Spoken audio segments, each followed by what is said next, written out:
여러 나라의 종족들아, 영광과 권능을 여호와께 돌릴지어다. 여호와께 돌릴지어다. 여호와의 이름에 합당한 영광을 그에게 돌릴지어다. 제물을 들고 그 앞에 들어갈지어다. 아름답고 거룩한 것으로 여호와께 경배할지어다. 하나님은 영이시니 예배하는 자가 영과 진리로 예배할지니라.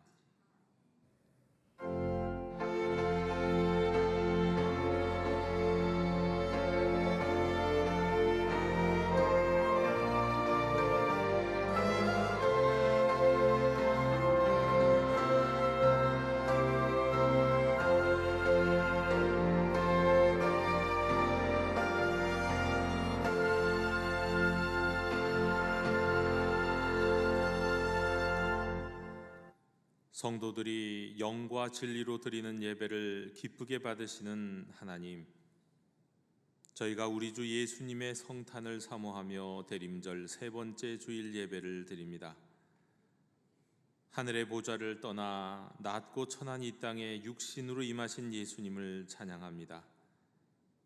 십자가에 달려서 보혈을 흘리심으로 우리의 모든 죄를 속량하여 주신 은혜에 감사를 드립니다.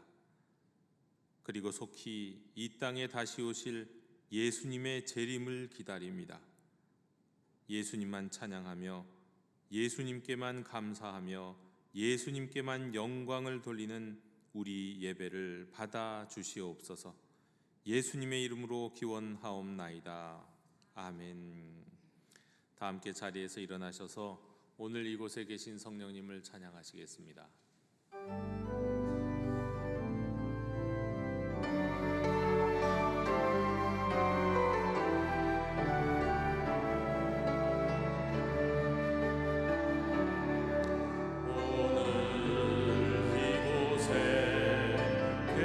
성령님 우리에게 말씀하시고 우릴 가르치소서. 닫힌 우리 맘 열어주시고 주의 빛으로 밝혀 우릴 인도하소서. 주님보다 앞서지 않고 겸손하게 주님의 말씀 기다리니 주님 손에 우릴 드립니다. 사랑으로 인도하소서.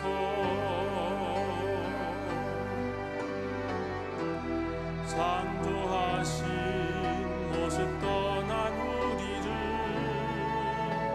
예수님 닮게 해주소서.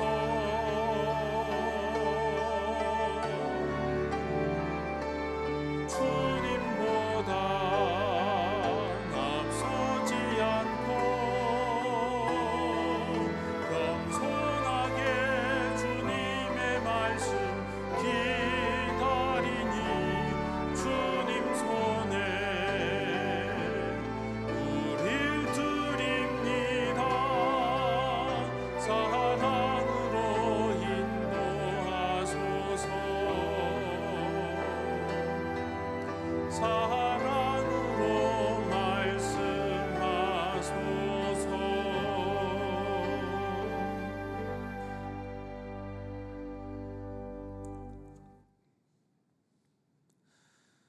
하늘 보좌에 앉으셔서 통촉하시며 우리의 언행 심사를 감찰하시는 하나님,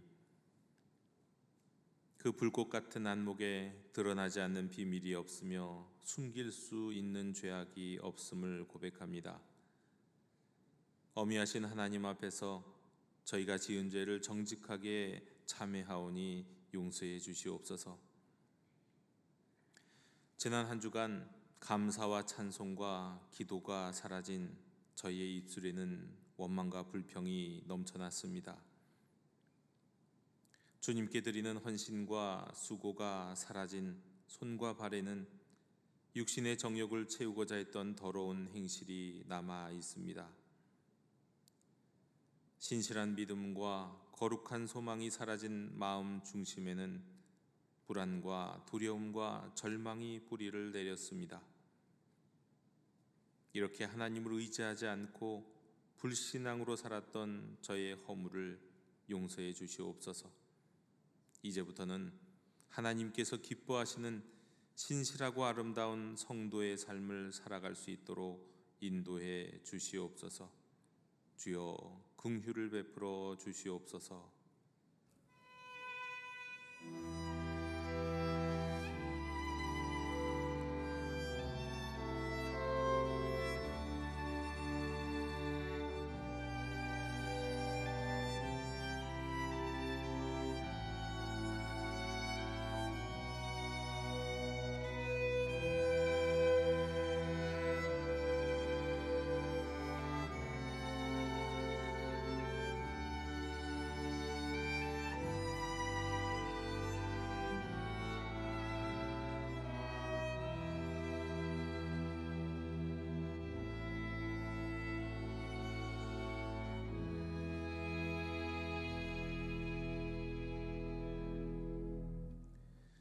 내가 듣고 마음이 부드러워져서 여호와 곧 내 앞에서 겸비하여 옷을 찢고 통곡하였으므로 나도 내 말을 들었노라.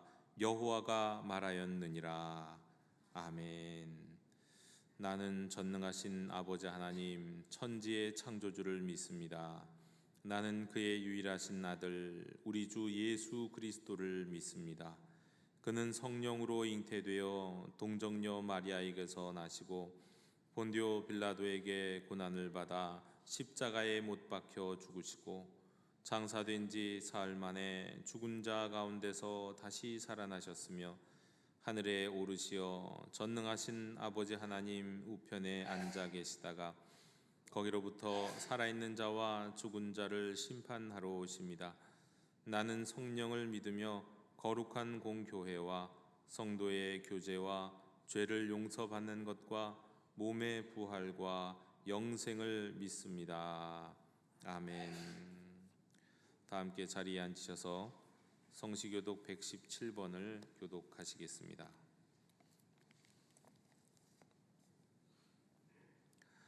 광야와 메마른 땅이 기뻐하며 사막이 백합화같이 피어 즐거워하며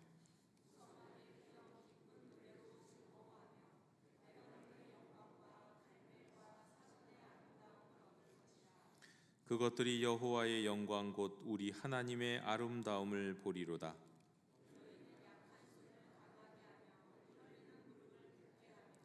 겁내는 자들에게 이르기를 굳세어라 두려워하지 말라. 보라 너희 하나님이 오사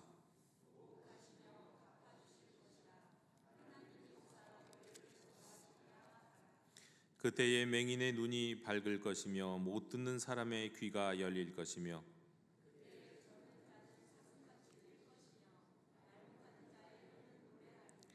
이는 광야에서 물이 솟겠고 사막에서 시내가 흐를 것임이라.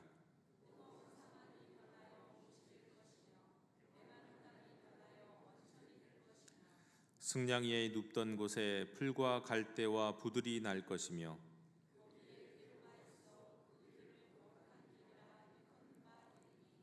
깨끗하지 못한 자는 지나가지 못하겠고 오직 구속함을 입은 자들을 위하여 있게 될 것이라. 아멘.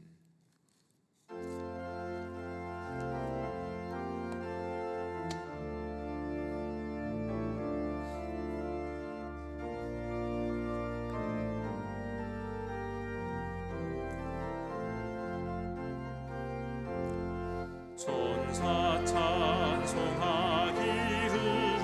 거룩하신 구주께 영광 돌려보내세.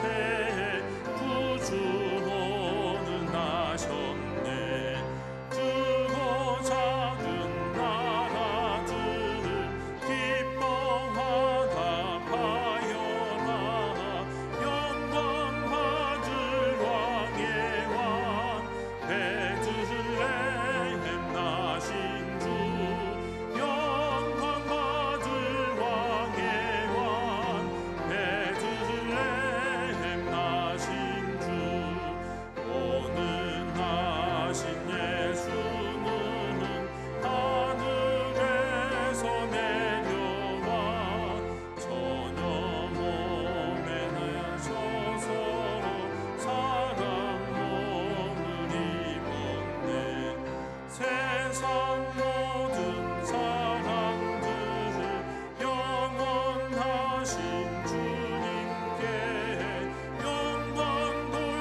아버지 하나님, 지난 한 주 동안도 지켜주셔서 감사합니다. 오늘 주일을 맞이하여 아버지 하나님께 예배드릴 수 있도록 인도하여 주심을 감사합니다. 아버지 하나님, 감히 나아갈 수 없는 저희들이오나 주님을 의지함으로 아버지 하나님께 나아가오니 우리 예배를 기쁘게 받아 주시옵소서. 아버지 하나님,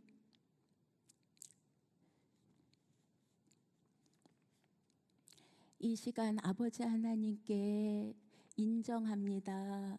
저희의 마음이 아버지 하나님,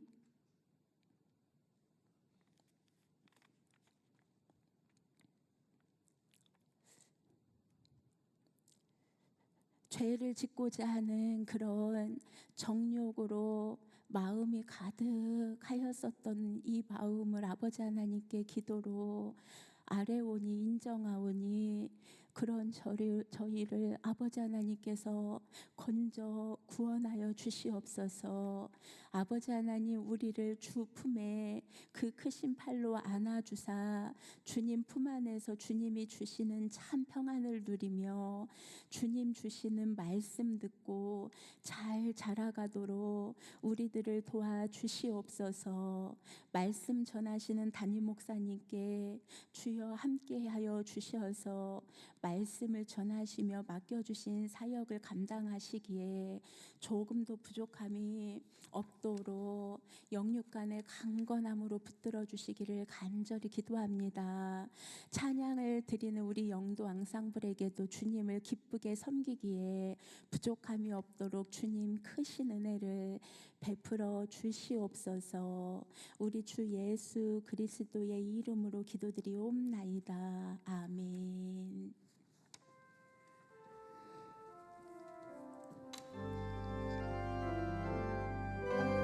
하늘에 계신 우리 아버지, 아버지의 이름을 거룩하게 하시며 아버지의 나라가 오게 하시며 아버지의 뜻이 하늘에서와 같이 땅에서도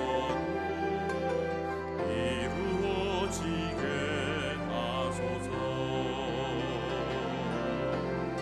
오늘 우리에게 일용할 양식을 주시고 우리가 우리에게 잘못한 사람을 용서하여 준 것 같이 우리 죄를 용서하여 주시고 우리를 시험에 빠지지 않게 하시고 악에서 구하소서. 나라와 권능과 영광이 영원히 아버지의 것입니다.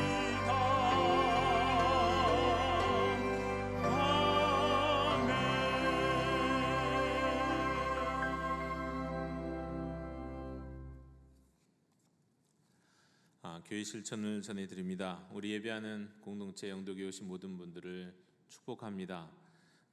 지난 한 주간 동안 가을 같은 날씨였는데 갑자기 추운 겨울이 됐습니다. 우리 특별히 독감 감기에 조심하시는 여러분 되시길 원합니다. 다음 주일은 우리가 성탄 주일로 지킵니다. 성탄 주일 자체는 우리가 25일이지만 또 24일 우리 성탄 주일로 예배를 드리고 특별히 사부 예배 때는 교회 학교 성탄 발표, 진급식, 전도상 시상 등의 함께 드림 예배로 함께 드리도록 하겠습니다.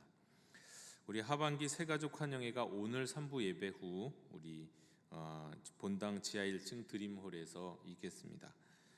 또 오늘 우리 기아 대책과 또 영등포 교구협의회와 또 우리 영도교회가 함께하는 우리 좋은 이웃 프로젝트가 오늘 진행이 됩니다. 3부 예배 후에 본당 1층 제1소그룹실에서 우리 100가정, 대상이 100가정인데 우리 100가정에게 우리 준비한 희망 상자를 전달합니다. 우리 남녀 선교회 회원들이 직접 방문해서 전달하도록 하겠습니다. 2024년 1인 1사역 지원을 오늘까지 가능하면 오늘까지 여러분 다 해주셨으면 좋겠습니다. 마음의 부담과 또 하나님 주시는 자원하는 마음에 순종하심으로 또 봉사에 참여하는 여러분 되셨으면 좋겠습니다. 이 시간 우리 잠깐 하루 함께 위로하기를 원합니다. 우리 자리에서 우리 서희석 집사님 잠깐 자리에서 일어서 주시면 좋겠습니다. 우리 지난 한 주간 동안 우리 서정만 집사님, 우리 최영숙 권사님의 남편이시고 우리 서희석 집사님의 아버지 되시는 부친이 되시는 우리 서정만 집사님이 지난 주간에 별세하셨습니다. 또 많은 분들이 장례식에 함께 참여해 주셔서 감사드립니다. 우리 또 예배 이후에 또 위로를 나눌 수 있었으면 좋겠습니다. 네, 자리에 앉아 주시기 바랍니다. 오늘 3부 예배 후에 공동회의가 있다는 것을 여러분들께 전해드립니다. 이상으로 우리 교회 실천 모두 전해드렸습니다. 이제 자리에서 일어나시면서 앞뒤에 계신 분들과 함께 평화 인사를 나누시겠습니다. 주님의 평화를 빕니다. 인사하겠습니다.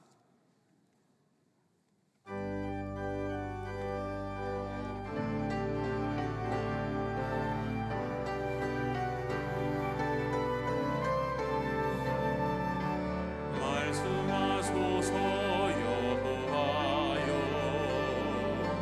복만 다하여 듣겠나이다. 성령 하나님이여 평화 내려주소서. 듣겠나이다.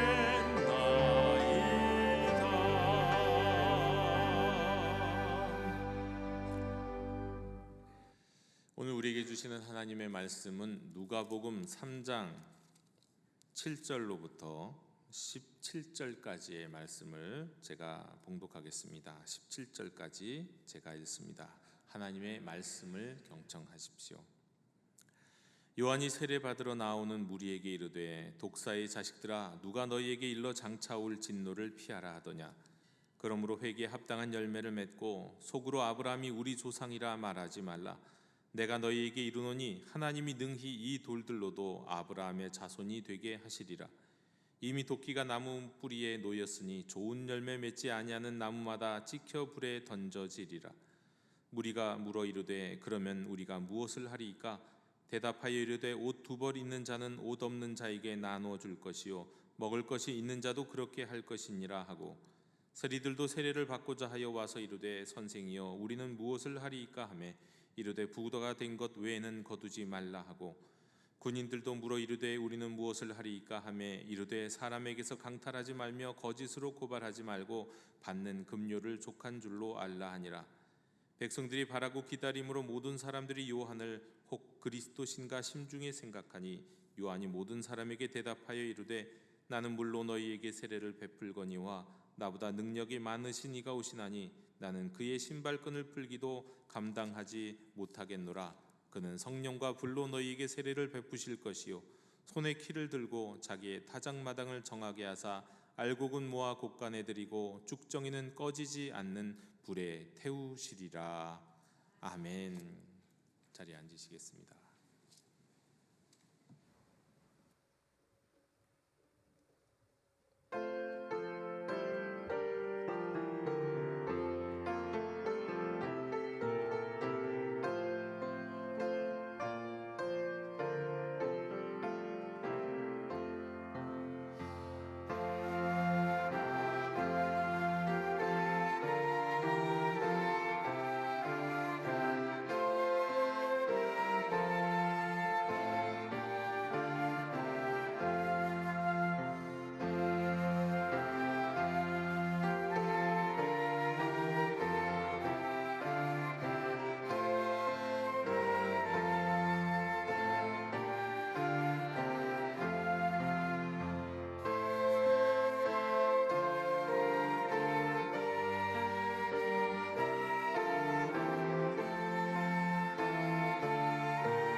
아멘.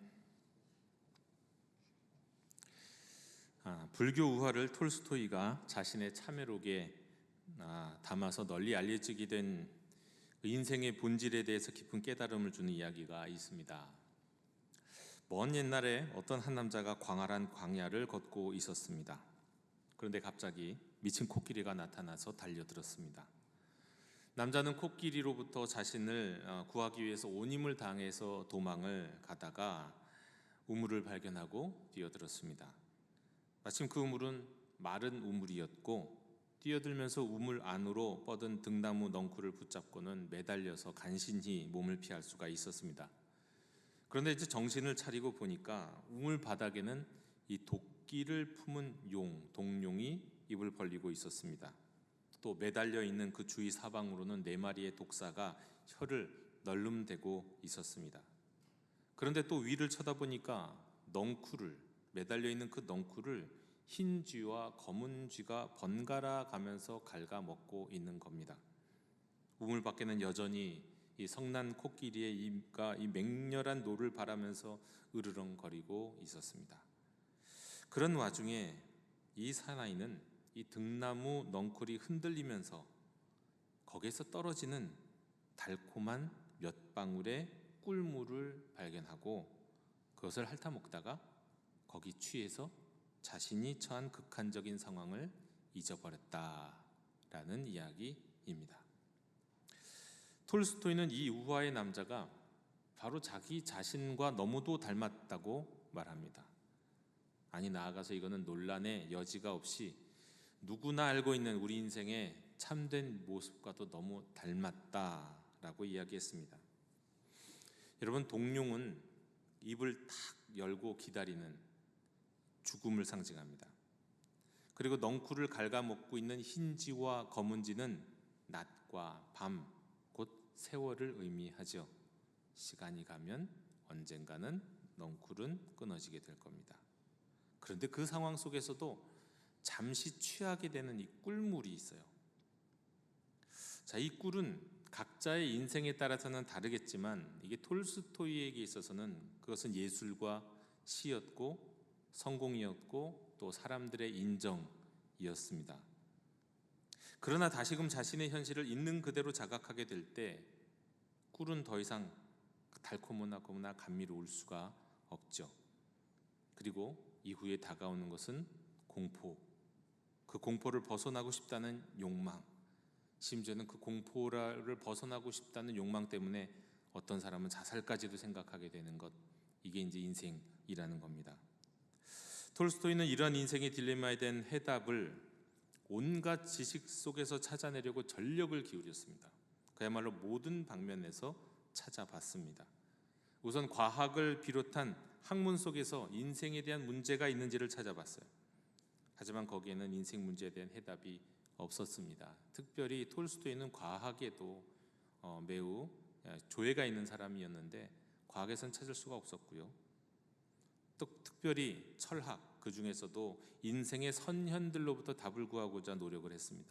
소크라테스, 요즘 인기 있는 쇼펜하우어, 그리고 솔로몬, 석가모니. 하지만 그를 절망에서 구원해주지 못했을 뿐만 아니라 오히려 그의 절망을 더욱 크게 만들었습니다.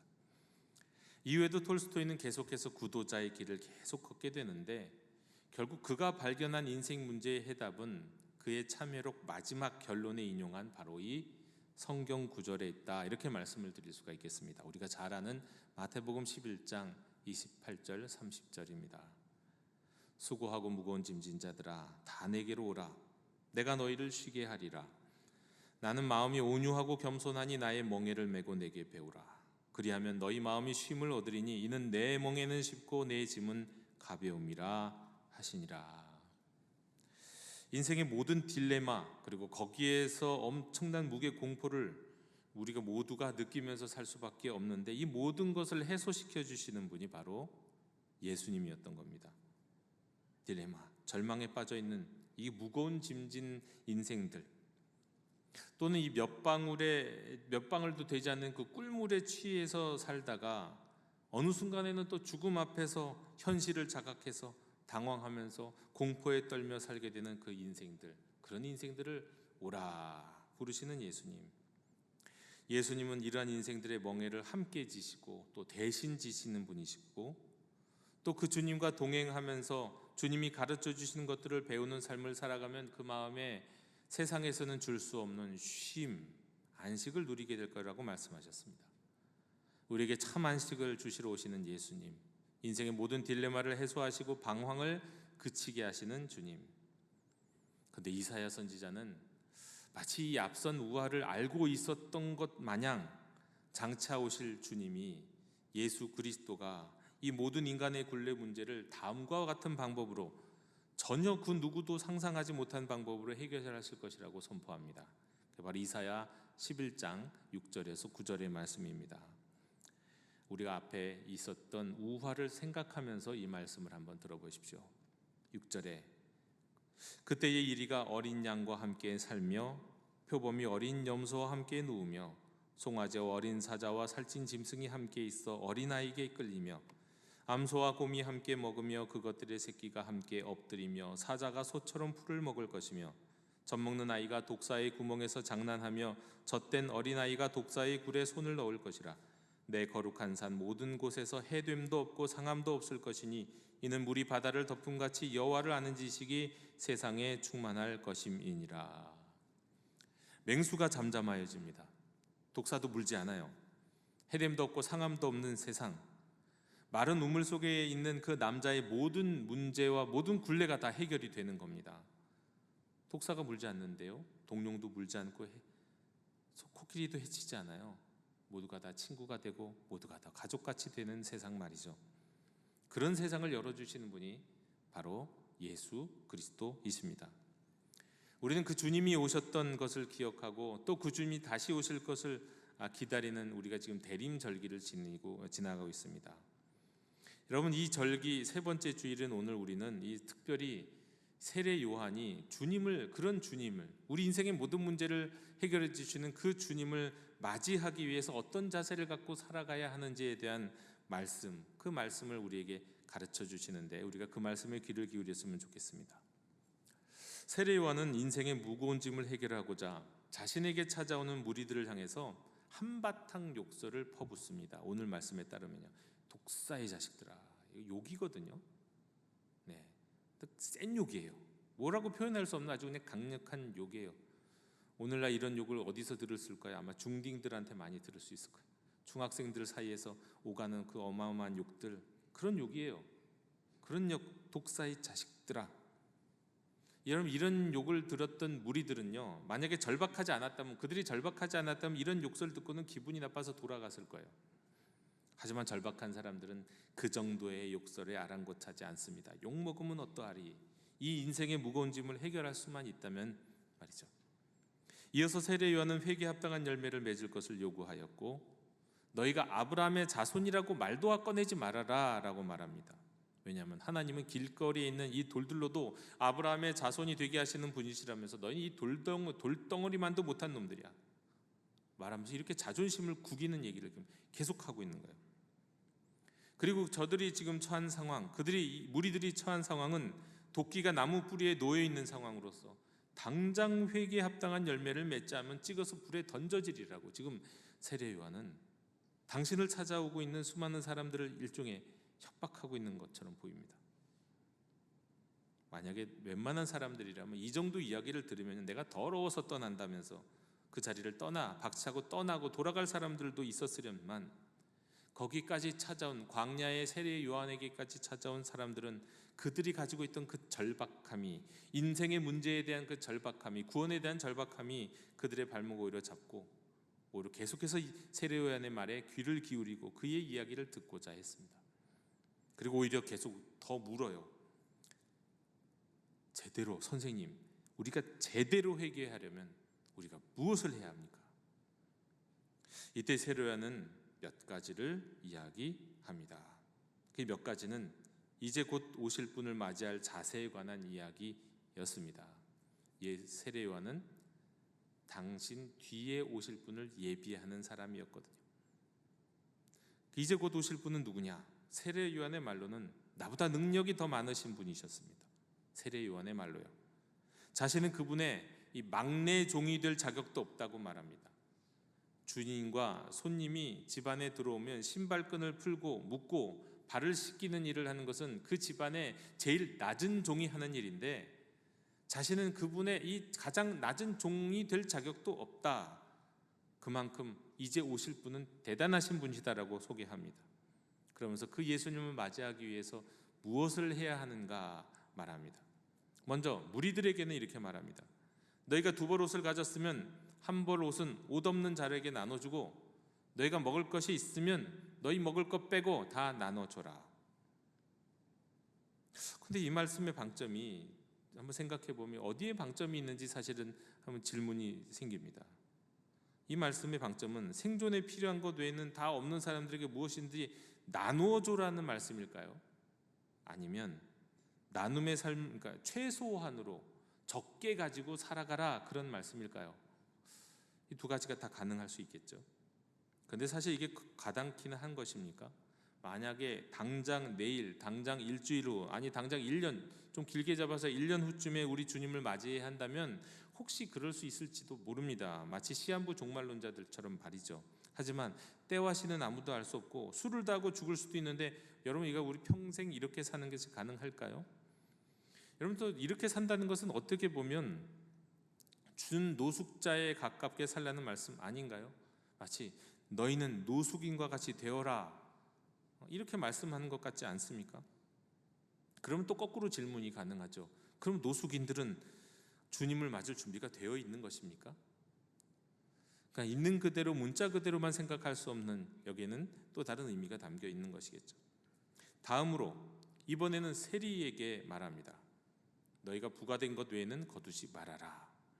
당시 세리들은 제국에 할당된 금액을 이제 상납한 다음에는, 그 이후에는 합법적으로 더 세금을 걷어서 그것을 자기 주머니에 넣을 수가 있었어요. 그러니까 그만큼 그렇게 하다 보면 어떻게 될까요? 세금을 더 걷다 보면 백성들의 고통은 더 커졌죠. 그래서 부과된 것 외에는 걷지 말아라 말씀하신 겁니다. 로마 군인들에게도 말합니다. 너희는 너희가 가진 무력을 통해서 시민의 것을 강탈하지 말고, 또 잘못 없는 일을 고발하지 말고, 그들을 협박하지 말고, 오직 너희가 지금 받고 있는 급료에 만족해라. 당시 군인들은 지나가는 누구에게나 짐을 지워서 옮기는 일을 시킬 수 있었어요. 너 당신 이거 붙들어, 이거 나라 하면 날아야 돼요. 그래서 예수님의 십자가를 지고 가실 때 구레네 사람 시몬에게 그 십자가를 맡길 수 있었거든요. 그건 군인의 당연한 권리였거든요. 그런 식으로 아무 일이나 시킬 수 있었고요, 동원할 수 있었고요, 심지어는 막 협박하기도 하면서 이런저런 명분으로 강요하면서 강탈을 자행하고 있던 것이 로마의 군인들이었어요. 그런데 그런 군인들에 대해서도 너희가 지금 급료로 받는 것 이외에 어떤 것도 더 구하지 말고 만족하며 살아라 말씀하는 겁니다.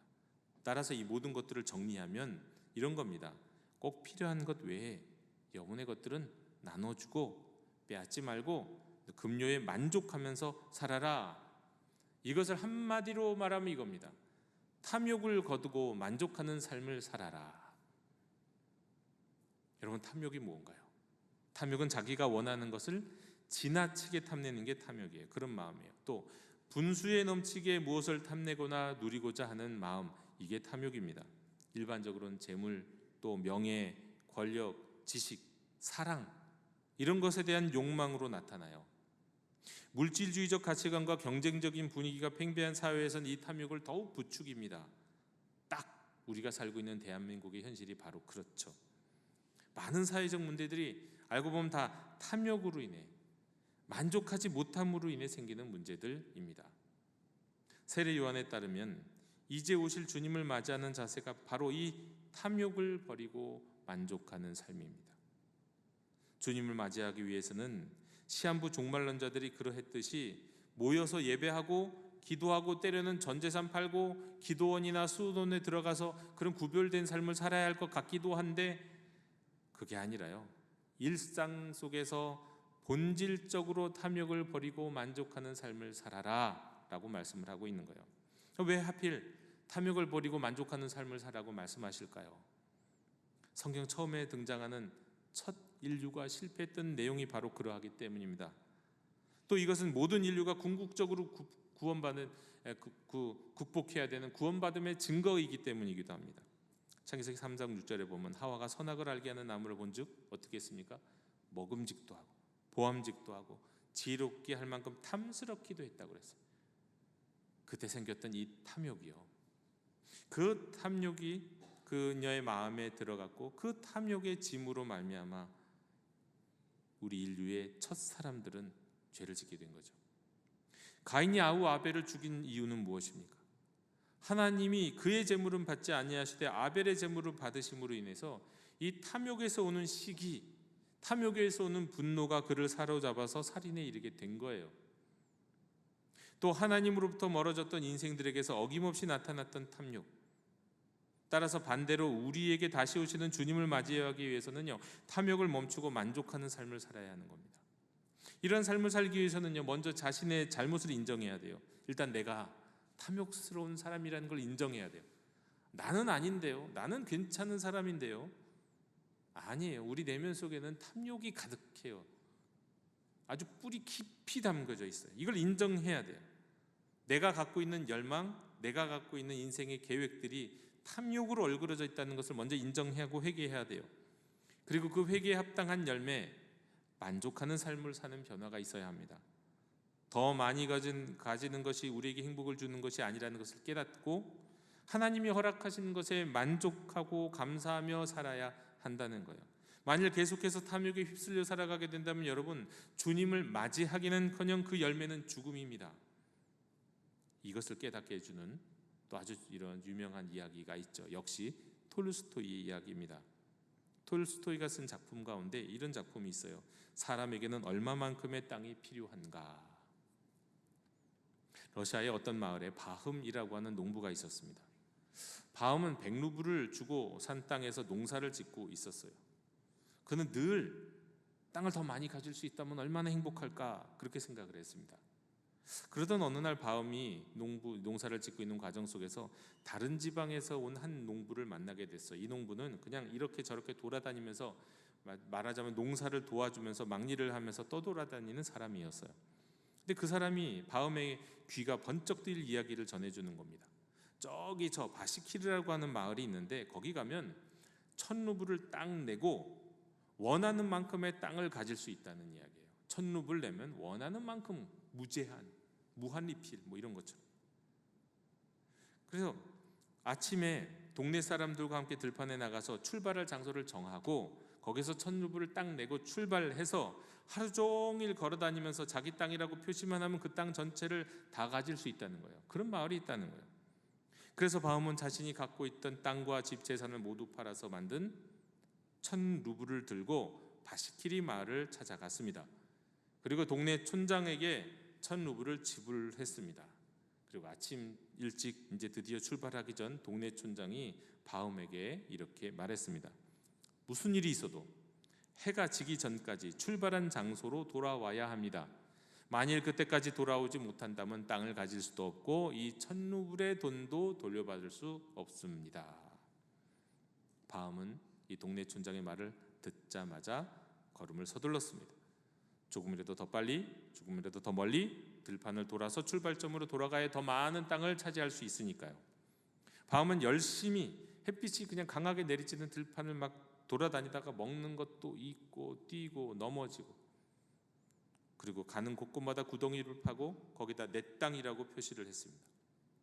그리고 해가 막 저물려는 찰나에 간신히 출발지로 돌아왔어요. 하루 종일 전력을 다해 뛰었어요. 그런데 너무도 지친 나머지 출발지에 도착하자마자 피를 토하면서 숨을 거두고 말았습니다.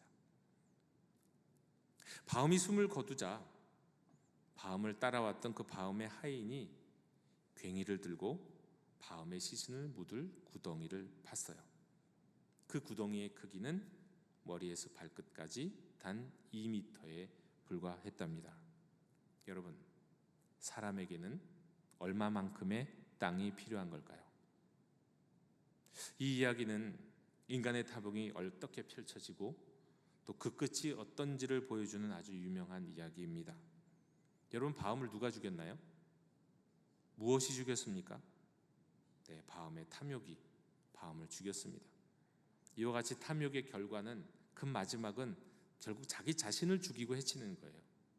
그리고 자기 자신뿐만이 아니에요. 나아가서 모두를 멸망으로 이끌기도 합니다. 상상을 넘어서는 해법으로 모두를 살리시고 구원하시는 우리 주님과 반대로요, 탐욕의 결과는 자기 자신뿐만 아니라 함께 멸망하는 일에 이르기도 해요.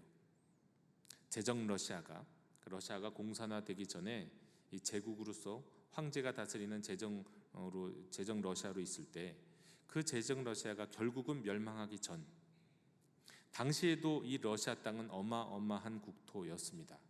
그런데 그 크고 넓은 국토, 그 넓은 러시아 땅에 3분의 1을 소유하고 있었던 소유주가 있었습니다. 누굴까요? 여러분, 황제라고 생각하실 수 있겠지만 그것은 다름 아닌 러시아 정교회, 교회였어요. 혹자에 따르면 당시의 정교회가 이 정교회 재산을 다 팔아서 가난한 이들에게 나누어줬다면 러시아는 공산화되지 않았을 것이다 라고 말합니다. 진짜 그럴 것 같죠? 전체 그 어마어마한 땅의 3분의 1이 러시아 정교회 땅이었다니. 땅에 대한 탐욕을 멈추지 못해서 죽었던 바음은 사실 알고 보면 이 러시아 정교회이기도 했던 거예요. 러시아가 공산화된 이후에 러시아 정교회는 어떤 일이 벌어졌냐면 순식간에 예배와 행사가 금지됐고요, 성직자들은 체포되고 투옥됐고 20년 동안 80%의 성직자가 사형되고 투옥되고 시베리아 유형에 처해졌어요. 그리고 20년 안에 러시아 전역의 이 70%의 성당에 그냥 다 깡그리 파괴됐어요. 그리고 1937년에는 한 해만 50만 명이 넘는 이들이 체포돼서 처형됐어요. 러시아 정교회 신자들 가운데 말이죠. 그 가운데 죽은 사람들은 뭐 수백만, 또 뭐 수천만이라는 얘기도 한 20년 동안에 벌어졌다는 얘기도 있을 정도입니다. 자, 러시아 정교회의 탐욕이 자신을 죽였어요. 러시아 정교회를. 그리고 사실 러시아 전체를 죽인 거예요. 교회임에도 주님을 맞이할 자세가 안 되어 있었던 거죠. 탐욕을 버리고 만족하는 삶을 살지 않고 끊임없이 탐욕, 더 많은 재산. 결과는 이렇게 됐다는 거예요. 영도교회 형제 자매 여러분, 우리가 탐욕을 버리고 만족하는 삶을 살아야 하는 결정적인 이유는요, 주님이 우리를 찾아오실 때 탐욕의 눈이 어두워서 주님을 볼 수 없기 때문입니다. 여러분, 탐욕에 가득한 사람은 2000년 전에 말구유에 오신 아기 예수님을 구주로 바라볼 수가 없어요. 이런 어린아기가, 이렇게 누추한 곳에 태어난 아기가 무슨 구세주야. 탐욕에 가득한 눈은 그분을 예수님으로, 우리를 위해 이 땅에 오신 하나님의 독생자로 볼 수가 없습니다. 맞이할 수가 없는 거예요. 또 결정적으로 우리를 제자로 부르시면서 하나님의 나라의 일을 맡기시고 주님의 뜻 안에서 우리를 어딘가로 보내시려고 부르실 때도요, 탐욕의 귀가 어두워서 주님의 목소리를 들을 수가 없어요. 탐욕 때문에요. 또 탐욕의 발목이 잡혀서 그 목소리를 들었다 할지라도 그 발목 잡혀갖고 주와 함께 주를 위해 우리를 부르신 그곳으로 나아가지 못합니다. 성경에 보면 내가 무슨 선한 일을 하여야 영생을 얻으리까 라고 물으면서 예수님 앞에 나왔던 그 부자 청년 이야기 있잖아요. 그는요, 율법에 따르면 흠없이 의로운 삶을 살았습니다. 그래서 그 율법의 결과로 부유했던 욥과 같은 그런 부유한 삶을 살았던 사람이었지만요, 결국 그는 탐욕을 버리고 만족하는 살기로 결단하지 못해서 주님을 따르지 못했어요. 탐욕이 발목을 꽉 잡고 있던 거죠. 여러분, 탐욕이 우리 삶의 원동력이 되면 우리는 주님을 보지 못하고 주의 음성을 듣지 못하고 주와 함께 떠나지도 못합니다. 하나님이 우리를 세상에 보내신 이유를, 하나님이 우리를 창조하신 목적을, 내가 세상에 태어난 이유, 그 인생의 참된 목적과 본질을 찾지도 이루지도 못하는 거예요. 때문에 이제도 오실 우리가 주님을 맞이하기 위해서 우리에게 필요한 우리 인생의 삶의 자세는 탐욕을 버리고 만족하는 삶을 사는 태도입니다. 그런데 여러분 아시나요? 이미 우리 예수님이 우리 탐욕을 다 짊어지시고 십자가에서 죽으셨다는 사실 말입니다. 예수님을 믿는다는 것은요, 그분이 우리의 탐욕을 다 짊어지시고 십자가에서 죽으셨다는 것을 믿는 거예요. 아니, 우리의 탐욕은 이미 십자가에 못 박혔고, 주님이 죽으심으로 십자가에서 우리 탐욕은 이미 죽었고, 주님이 부활하심으로 적은 것으로 만족하는 삶 때문에 더 많은 것을 우리가 이웃들과 나눌 수 있는 삶이 시작되었다는 것, 이것이 십자가 신앙의 신비인 겁니다. 탐욕 가운데 살아가는 삶은 결코 우리 그리스도인들에게 어울리는 삶이 아닌 거예요. 그것은 우리의 옛사람의 삶이에요. 믿음으로 그리스도 안에서 우리에게 주어진 새로운 삶은 적은 것으로도 만족하며 감사하며 사는 삶입니다. 때문에 나눌 수 있는 삶이에요. 성도 여러분, 탐욕을 버리고 만족하며 사는 삶의 자세로 다시 오실, 이제 곧 다시 오실 우리 주님을 맞이하는 하나님의 자녀가 되시기를 주님의 이름으로 축원합니다. 기도하겠습니다. 주님, 저희들의 탐욕은 거두어 가시옵고 오직 주 안에서 참된 만족함을 주시옵소서. 그리하여 우리 인생이 헛된 인생 아니요, 우리가 태어난 이유를, 우리가 살아가는 목적을 이루게 해 주시옵소서. 십자가에서 우리의 탐욕을 짊어지시고 죽으시고 만족함으로 부활하신, 그리고 다시 오실 예수님의 이름으로 기도하옵나이다. 아멘. 이 시간 응답의 찬송 105장 부르시며 봉헌하시겠습니다.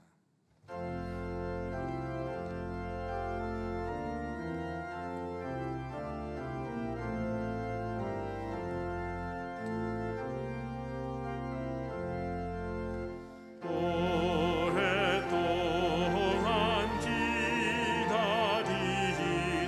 주님 강림하셔서 죄에 매인 백성들을 자유롭게 하시네. 주는 우리 소망이요 힘과 위로 되시니 오래 기다리던 백성 많은 복을 받겠네. 모든 백성 구하려고 임금으로 오시니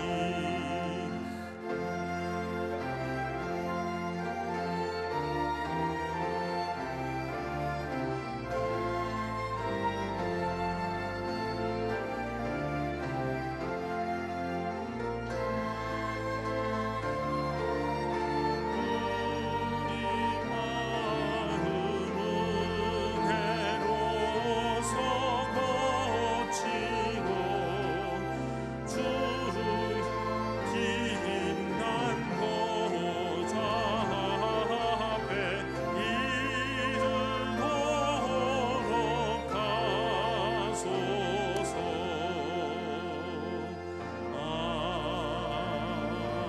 아멘.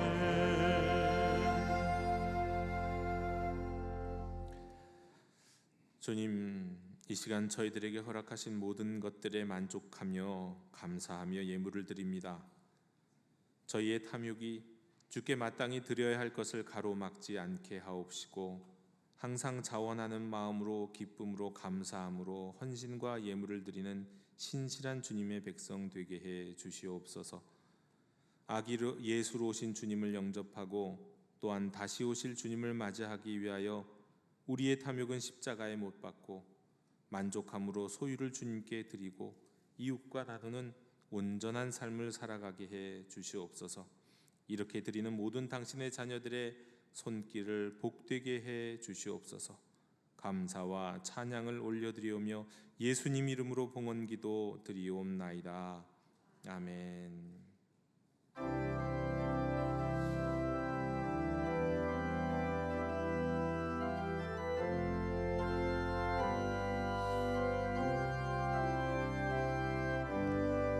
말씀 앞에서 경외함으로 주께 홀로 섭니다. 생명의 말씀 읽고 순종해 주를 예배합니다. 기록된 말씀 힘이 있어서 진리로 우리 거룩해 하며 거룩한 말씀 세세 영원히 복음이 되어 말씀하시네. 하나님 말씀에 두려워 떠는 자, 그 말씀에 생명을 거는 자, 한 사람 찾으시는 주님의 약속을 믿어. 하나님 말씀에 운명을 거는 자, 순종하며 주 따라가는 자, 영원한 하나님 나라 이뤄갈 주의 교회여